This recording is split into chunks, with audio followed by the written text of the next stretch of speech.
வணக்கம் மக்களே. தமிழக அரசியலில் இன்றைக்கி ஒரு முக்கியமான ஒரு விஷயம் நடந்திருக்கு அப்படின்னு சொல்லுவேன். ரெண்டு முக்கியமான விஷயங்கள். ஒன்று பார்த்திங்கன்னா மூக்க அழகிரி மகள் கயல்விழி அழகிரி தமிழக முதல்வரை இன்றைக்கி இரண்டாவது முறையாக அண்ணன் ஜோசப் விஜய் அவர்களை தலைமைச் செயலகத்தில் சந்திச்சிருக்காங்க. கிட்டத்தட்ட இந்த சந்திப்பு 1.25 மணி நேரம் நடந்திருக்கு. ஒரு நீண்ட ஒரு நெடிய ஒரு உரையாடலாக போயிருக்கு. விஜய் அவர்களை சந்தித்து மிகப்பெரிய அளவில் அமைச்சர்களை சந்தித்து உரையாற்றிருக்காங்க. தமிழக முன்னாள் முதல்வர் MK ஸ்டாலினுடைய அண்ணன் மகள் தாவேகாவில் இணைகிறார் அப்படிங்கிற மாதிரி செய்திகள் வந்துக்கிட்டு இருக்கு. இரண்டாவது விஷயம் என்ன அப்படின்னு பார்த்தீங்கன்னா, வன்னியரசு ஆதி திராவிட நலத்துறையுடைய அமைச்சராக பொறுப்பேற்றிருக்கிறார். அந்த துறைக்கு சமூக நீதித்துறை அப்படின்னு தமிழக முதல்வர் பெயர் சுட்டியிருக்கார். இதுவரைக்கும் சமூக நீதின்னு சொல்லிட்டு இருந்தீங்க. ஆதி திராவிட நலத்துறைக்கு உங்களுக்கு அந்த பெயர் வைக்கணும் அப்படின்னு யோசனை வரல பார்த்தீங்களா? இதுதான் ஒரு புதிய முன்னெடுப்பு. ஜோசப் விஜய் தமிழக முதல்வர்களுக்கு ஒரு மிகப்பெரிய வாழ்த்துக்களை ஒரு சல்யூட்டை அடிச்சுக்கிறோம். தமிழக அரசியலுக்காக ஒரு பரபரப்பு போயிட்டுருக்கு. ஏன் அப்படின்னு பார்த்தீங்கன்னா, கயல்விழி தாவேகால இணைந்தால் திமுகவுக்கு ஒரு மிகப்பெரிய பின்னடைவு. மெயின் ஸ்ட்ரீம் மீடியாக்கள் போட்டு கிழிச்சு தொங்க விட்டுருவாங்க. திமுகவுக்கு ஒரு மிகப்பெரிய பின்னடைவை சந்திக்கும். உண்மையிலே கயல்விழி எடுத்த முடிவு ஒரு நல்ல முடிவு அப்படின்னு தான் நான் சொல்லுவேன். ஏன் அப்படின்னு பார்த்தீங்கன்னா, சமூக நீதி காவலன், சமூக நீதியுடைய பாதுகாவலன் அப்படின்னு சொல்லிட்டு இருந்தார் முதல்வர். ஆனால் ஒரு குறைந்தபட்ச ஒரு மனிதாபிமானம் இல்லாத, ஒரு குறைந்தபட்ச பாசம் அப்படிங்கிற ஒரு இல்லாத மனிதராகத்தான் நான் அவரை பார்க்கேன். ஏன் அப்படின்னு பார்த்தீங்கன்னா, தம்முடைய சொந்த அண்ணன், தன்னுடைய இரத்த உறவு அண்ணனுக்கு கிட்டத்தட்ட 10-12 ஆண்டுகள் அவர் அரசியலிருந்து ஒதுங்கி இருக்கிறார். அவருக்கு குறைந்தபட்சம் ஒரு வாரிய தலைவர் பதவியாக கொடுத்துக்கலாம், ஒரு ராஜ்யசபா எம்பியாக கூட ஆக்கியிருக்கலாம். கட்சி நினைத்தால், ஸ்டாலின் நினைத்தால் செய்திருக்கலாம். செய்யலை. 10-12 வருடங்களுக்கு மேல் அவருடைய அரசியல் வாழ்க்கையை முடங்கி அவர் வீட்டிலே இருக்கார். கயல்விழி அவருடைய சொந்த மகள் என்ன ஒரு மனநிலையில் இருந்திருப்பாங்க. சிங்கம் மாதிரி உலாவிட்டு இருந்த அழகிரி, மூக்க அழகிரி, அவரை பார்க்கும்போதே கொஞ்சம் பயமாக இருக்கும். ஒரு முரட்டு உடல், அவருடைய முகமே பார்த்திங்கன்னா ரொம்ப ஒரு கடுமையான தோற்றத்தோடு தான் இருப்பார். ஆனால் ஒரு நல்ல பண்பான மனிதர், ஒரு அன்பான மனிதர். அவருடைய மகள், தன்னுடைய அப்பா 10-12 வருடமாக சிங்கம் மாதிரி போயிட்டு இருந்தவர், இப்போ வீட்டுக்குள்ளே இருக்காரு, முடங்கி கிடக்கிறாரு, டிவியை பார்த்துட்டு இருக்காரு, பேப்பர் படி. எவ்வளோ கஷ்டமாக இருக்கும். அவருடைய மகளுக்கு எவ்வளோ கஷ்டமாக இருக்கும், அவருடைய மனைவிக்கு எவ்வளோ கஷ்டமாக இருந்திருக்கும். சொந்த அண்ணன் தானே. சொந்த அண்ணனை நீங்கள் அரசியலில் விட்டு ஒதுக்கி வச்சுட்டு, புறந்தள்ளி வச்சுட்டு, அவரை தள்ளி வச்சுட்டு சமூக நீதி அப்படின்னு பக்கமாக வசனம் பேசுனீங்களே. இன்றைக்கி உங்களுக்கு அதே நிலைமை தானே. தமிழகத்துடைய முன்னாள் முதல்வர் ஸ்டாலின் இன்றைக்கி முடக்கு கிடைக்கிறார். சட்டமன்றத்துக்கு கூட போக முடியாதபடி மக்கள் பண்ணிட்டாங்க. அதான் வாழ்க்கை ஒரு வட்டம். கர்மா உங்களை திருப்பி அடிக்குன்னு சொல்லுவாங்கள்ல. எதை விதைத்தாயோ நீ அதைத்தான் அறுப்பாய் அப்படின்னு பைபிளில் சொல்லியிருக்கு. ஸோ அதே போல தான் நீங்கள் எப்படி உங்கள் அண்ணனை ஒதுக்கி வச்சிங்களோ, சட்டமன்றத்துக்கு கூட அவரை போக முடியாதபடி ஆக்குனீங்களோ, இன்றைக்கி அதே கர்மா, அதே விதி, அதே வினை இன்றைக்கி உங்களை சட்டமன்றத்துக்கு கூட போக முடியாதபடி ஆக்கிடுச்சு. ஸோ என்ன நடக்குது தமிழக அரசியலில்? கயல்விழி தாவேகாவில் இணைகிறாரா? அவர் எந்தெந்த பதவிகளை கேட்டுக்கொண்டிருக்கிறார்? எந்தெந்த பதவிகளை நோக்கி அவர் காய்களை நகர்த்தி கொண்டிருக்கிறார்? மூத்த அமைச்சர்கள் அவருக்கு என்ன பதில் சொல்லியிருக்காங்க? தாவேகாவுடைய மூத்த நிர்வாகிகள் என்ன பதில் சொல்லியிருக்காங்க? முதல்வர் இதற்கு என்ன பதில் சொல்ல போகிறார்? அதை பற்றி தான் நம்ம இந்த நிகழ்ச்சியில் பார்க்க போகிறோம். நான் உங்கள் ஜோசப். வாங்க நம்ம இப்போது நிகழ்ச்சிக்குள்ளே போகலாம்.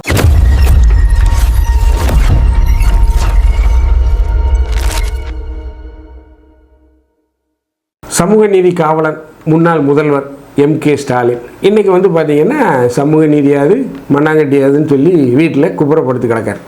உண்மையாக நிலவரம் தான், நிலவரத்தை தான் சொல்கிறோம். நம்ம அவரை இகழ்ந்து பேசலை.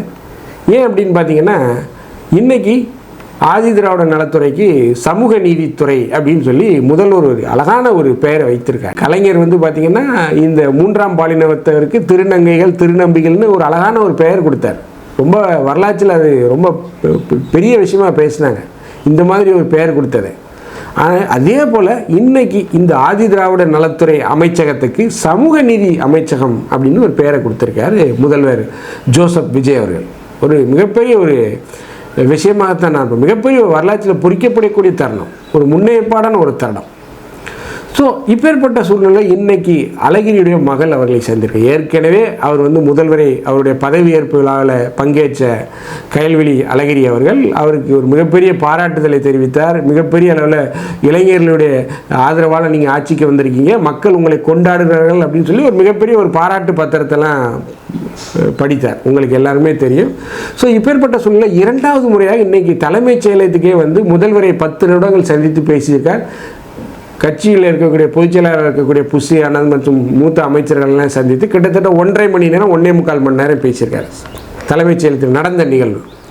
ஸோ இதெல்லாம் கணக்கில் கொண்டு பார்க்கும்போது தாவேகாவில் கயல்விழி அழகிரி இணைகிறார் அப்படிங்கிறது உறுதிப்படுத்தப்பட்டது. மேலும் அவர் சில ஆதாயம் தரக்கூடிய பதவிகளையும் எதிர்பார்க்கிறார். ஏனென்றால் அவர் திமுக என்ற ஒரு மிகப்பெரிய ஒரு பாரம்பரியமிக்க குடும்பத்தில் வர்றார், கட்சி குடும்பத்திலிருந்து வர்றார். ஸோ அவர் வந்து பார்த்திங்கன்னா தன்னுடைய அப்பாவிற்கு நேர்ந்த ஒரு அவமானம், ஒரு அவமரியாதை செய்யப்பட்டிருக்கார். ஸோ அதற்கு பழிக்கு பழி வாங்கும் விதமாக அவர் தாவேகாவில் இணைகிறார் அப்படிங்கிற செய்தி தான் நமக்கு வந்தது. ஏன் அப்படின்னு பார்த்தீங்கன்னா ஸ்டாலின் வந்து சில விஷயங்களை செய்திருக்கணும், அதை செய்யலை, ஒரு செய்ய தவறி விட்டார். தன்னுடைய சொந்த அண்ணனே அவர் ஒதுக்கிட்டார். அது எனக்கு பொறுத்த வரைக்கும் நான் அதை ரசிக்கலை. அது வந்து அவர் வந்து தன்னுடைய சொந்த அண்ணனையே பழி வாங்கிட்டார் அப்படின்னு தான் நான் சொல்லுவேன். அவர் அழகிரியுடைய மகன் உடல்நிலை சரியில்லாத போது ஆஸ்பத்திரியெல்லாம் போய் பார்த்தார், அதெல்லாம் ரெண்டாவது விஷயம். பட் ஆனால் தன்னுடைய சொந்த அண்ணன் கலைஞர் இருக்கும்போது திருமங்கலத்தில் எவ்வளோ பெரிய ஒரு வெற்றியை கட்சிக்கு ஈட்டி கொடுத்தார். ஸோ அதனுடைய விளைவாக கலைஞர் என்ன சொன்னார், கலைஞர் கருணாநிதி தென்மண்டலத்து அமைப்பு செயலாளர் அப்படிங்கிற ஒரு மிகப்பெரிய பொறுப்பை கொடுத்தார். ஏன்னா மதுரைக்கு அந்த பக்கம், ஏன் திருச்சியிலேருந்து அவர் கண்ட்ரோலில் தான் வச்சிருந்தார். மிகப்பெரிய அளவுக்கு அந்த அளவுக்கு ஒரு தன்னுடைய கண்ட்ரோலில் வைத்திருந்தார். ஸோ அழகிரி வளருவதை KN நேரு விரும்பவில்லை. ஸோ அந்த நேரத்தில் KN நேரு ஒரு மிகப்பெரிய ஸ்டாலின் ஆதரவாளர். ஸோ அழகிரி வந்துட்டாருன்னா திருச்சியை பிடிச்சிருவார், நம்ம வந்து அவருக்கு கீழே தான் இருக்கணும், நிறைய சித்து விளையாட்டுகள்லாம் செய்தாங்க.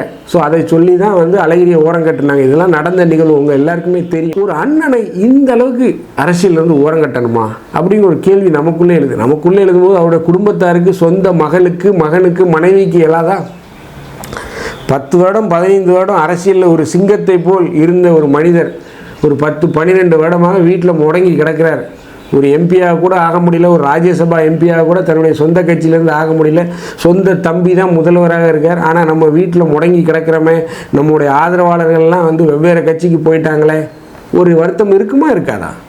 ஸோ இது ஒரு மிகப்பெரிய ஒரு பழிவாங்கலைத்தான் நான் பார்க்குறேன். அழகிரியே ஒரு கடுமையாக பழி வாங்கிட்டார் ஸ்டாலின். எப்படி அழகிரியை அரசியலில் வந்து ஓரங்கட்டினாரோ இன்றைக்கி அதே நிலைமை ஸ்டாலினுக்கு வந்திருக்கு. ஸ்டாலினால் இன்றைக்கி சட்டமன்றத்தில் கூட ஒரு எம்எல்ஏவாக கூட ஆக முடியல, அந்த அளவுக்கு மக்கள் அவரை ஓய்வு கொடுத்து வீட்டில் இருங்க ஐயா, கம்முன்னு டீ காபி குடிச்சிட்டு இருங்கன்னு விட்டுட்டாங்க. ஸோ அதான் வினை விதைத்தால் வினையைத்தான் அறுக்க முடியும்.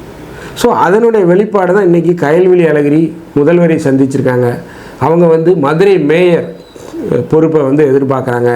மேலும் வந்து பார்த்திங்கன்னா ஒரு ஆதாயம் தரக்கூடிய சில பதவி அவங்க எதிர்பார்க்குறாங்க. எல்லாருமே அதுக்கு தான் வருவாங்க. ஒரு ஆதாயம் தரக்கூடிய பதவியில் அவங்க எதிர்பார்ப்பதாக செய்திகள் வருது. மேலும் வந்து பார்த்திங்கன்னா தாவேகாவில் தன்னை இணைத்து கொண்டு திருச்சி கிழக்கு தொகுதியிலும் அவங்க போட்டியிடுவதற்காக விரும்புகிறார்கள் அப்படிங்கிற செய்தி தற்போது கிடைத்த செய்தி. திருச்சி கிழக்கு தொகுதியில் அவர்கள் போட்டியிட விரும்புகிறார்கள் அப்படிங்கிறாங்க. ஒரு சாரார் என்ன சொல்கிறாங்க அப்படின்னா MP சீட்டையும் அவர்கள் எதிர்பார்க்கிறார்கள் அப்படின்னு. ஸோ ஏதாவது ஒரு பதவி அப்படிங்கிறத அவங்க எதிர்பார்க்குறாங்க. அவங்களுடைய முதன்மையான குறி வந்து பார்த்திங்கன்னா திருச்சி கிழக்கில் போட்டியிடணும் அப்படிங்கிறத அவர்கள் விரும்புகிறார்கள் அப்படின்னு செய்தியாக வருது. அதற்கப்புறம் தான் மேயர் MP அப்படிங்கலாம். மாநில அரசுகளில் அவங்க கோல் வச்சணும். எப்படி எங்கள் அப்பாவை நீங்கள் ஒன்றுமே இல்லாமல் ஒதுக்கி வச்சிங்களோ, நான் இன்றைக்கி மீண்டும் சட்டப்பேரவைகளை வர்றேன்டா அப்படிங்கிற ஒரு எண்ணத்தில் அந்த பெண்மணி ரொம்ப ஆவேசமாக இருக்கிறாங்க அப்படிங்கிற மாதிரி தான் செய்தியில் வருது. மீண்டும் கட்சிக்குள்ள வர்றதுக்கான வேலைகள் ஏதாவது நடக்குதா?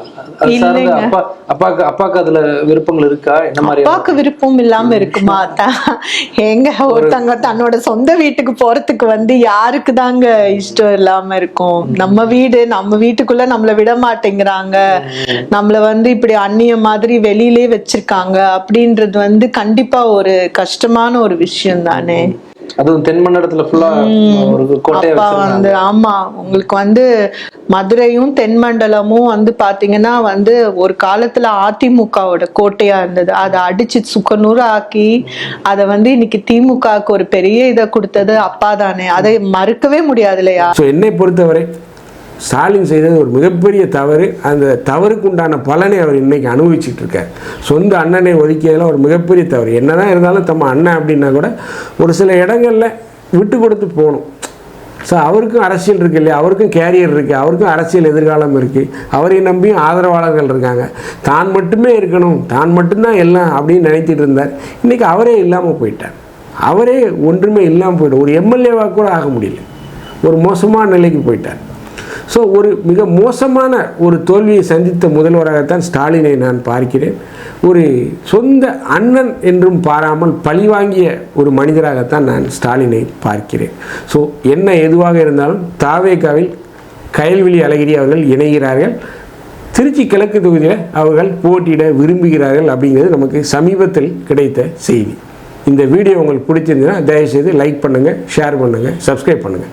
மறக்காமல் உங்கள் கருத்துக்களை கமெண்ட் செக்ஷனில் சொல்லுங்கள். நன்றி, வணக்கம்.